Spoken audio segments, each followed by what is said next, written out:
Sam Clovis was one of the anonymous campaign officials cited in George Papadopouloss' plea deal. Charlie NeibergallAP Sam Clovis was always a pretty suspect pick by President Trump to become the chief science advisor at the Agriculture Department, mostly because he's not actually a scientist. His chief qualification for the job seems to be that he was national co-chairman of Trump's 2016 campaign.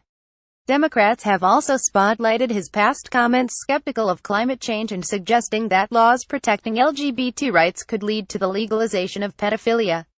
And now we can add another reason his nomination could be a key battle for Democrats, and a dicey proposition for Republicans. The Washington Post's Rosalind S. Helderman and Tom Hamburger reported Monday night that Clovis was one of those anonymous campaign officials cited in former Trump aide George Papadopouloss' plea deal. Clovis was the one named as a campaign supervisor, and he both praised Papadopoulos' efforts to broker a meeting with the Russians as great work and later urged Papadopoulos to make the trip rather than Trump. "Make the trip, if it is feasible," Clovis told Papadopoulos.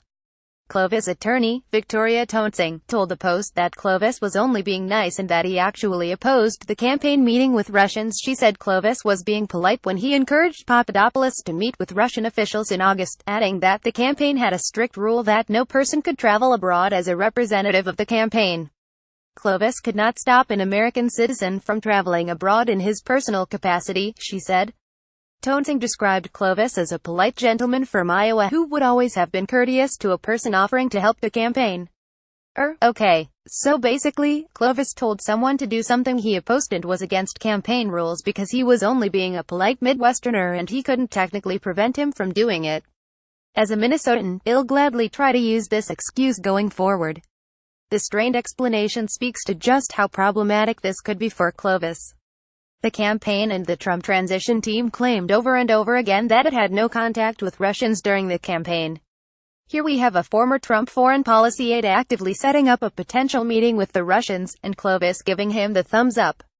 At one point Papadopoulos specified that the meeting was requested by the Russian MFA Ministry of Foreign Affairs, so there was no mistaking who was requesting the meeting. If nothing else, Clovis is a microcosm of Trump's problems right now. Trump seems to surround himself with people who either aren't terribly qualified for their jobs or haven't been carefully vetted, and many of those decisions have come back to bite him. The latter was certainly the case when it came to Paul Manafort, his former top campaign aide who was indicted on Monday, and Papadopoulos, whom the White House is now seeking to dismiss as basically a gadfly who campaign aides said nice things to and then disregarded. Trump's affinity for former National Security Advisor Michael Flynn certainly fits into this category. And the appointments of Ben Carson as Housing and Urban Development Secretary and other lower-level appointees have led to plenty of questions about qualifications.